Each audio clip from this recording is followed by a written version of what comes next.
रानीपेट में मुथु कटाई गांधी प्रतिमा के पास भारतीय सैनिकों को श्रद्धांजलि दी गई।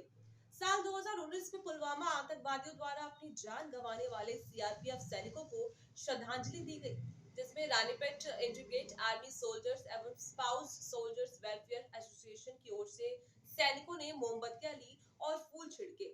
इसमें सभी भारतीय अर्धसैनिक बलों ने जवानों को श्रद्धांजलि।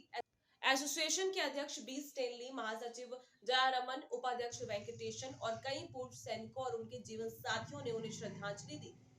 ராணிப்பேட்டை மாவட்டம் இராணுவப்படை துணை இராணுவப்படை சேர்ந்து நமது இந்தியாவுக்காக பாடுபட்டு எல்லையிலே வீரமரணம் அடைந்த ஜம்மு அண்ட் காஷ்மீரில் புல்வாமா என்னும் இடத்தில் வீரமடைந்த சிஆர்பிஎஃப் வீரர்களுக்கு 40 வீரர்கள் குண்டுவெடிப்பிலே மரணம் அடைந்தார். அவர்களுக்கு அஞ்சலி செலுத்துவதற்காக இந்த ராணிப்பேட்டை மாவட்டத்திலே துணை இராணுவம் மற்றும் இராணுவம், துணை இராணுவம், போலீஸ், காவல்துறை எல்லோரும் இணைந்து நினைவஞ்சலி செலுத்திக் கொண்டே இருக்கிறோம்.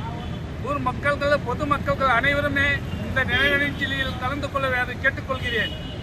இப்படிக்கு சங்கத்தின் சார்பாக தலைவர் ஸ்டாலின் அவர்கள், பொதுச் செயலாளர் ஜெயராமன் அவர்கள், வெங்கடேசன் அவர்கள்